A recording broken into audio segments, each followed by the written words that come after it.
Es esmu ieradies ar priecīgām un tikai priecīgām ziņām. Pirms nedēļas mēs ziņojām par Meleni, kura pēc pirmā gada lidojuma neatlidoja līdz Latvijai, uzturējās Turcijā, bet jaunākās koordināts liecina, ka viņa no Turcijas pārlidoja uz Izraelu, tur dzīvojās zivju dīķos un ir veikusi diezgan vērienīgu pārlidojumu, aptuveni 1500 km garu, nu ne vienā piegājienā, bet vairākās dienās, un šobrīd jau ir atpakaļ Sudānā. Ievērojiet un paskatieties, un te var arī salīdzināt, cik viņa tomēr pieturās pie pagājušā gada maršruta. Ņemiet vērā, ka šim putnam ir tikai 2 gadi, bet, lūk, tas jau veic tādu pašu maršrutu kā pagājušajā gadā. Tur ar sarkano krāsu atzīmēts 2013. gada lidojums un ar zilo 2014. gada lidojums. Pāris fotogrāfijas no šī apvidus un kāpēc ir ļoti svarīgi viņai pieturēties pie Nīlas, arī viņas apstāšanās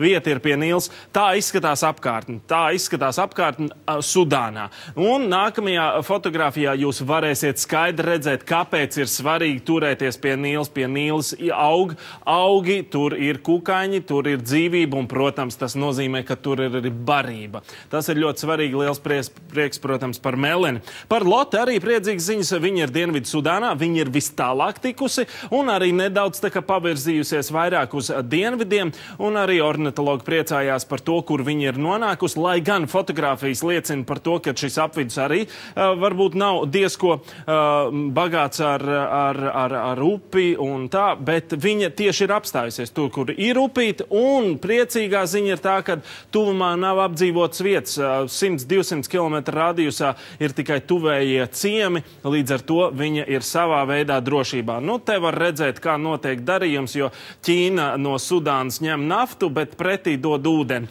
Nu, pāris koki jau tur arī aug. Visbeidzot par Kati. Kati, diemžēl, vēl joprojām signāli no viņas nav kopš 14. oktobra. Ceram, ka ar viņu viss ir kārtībā.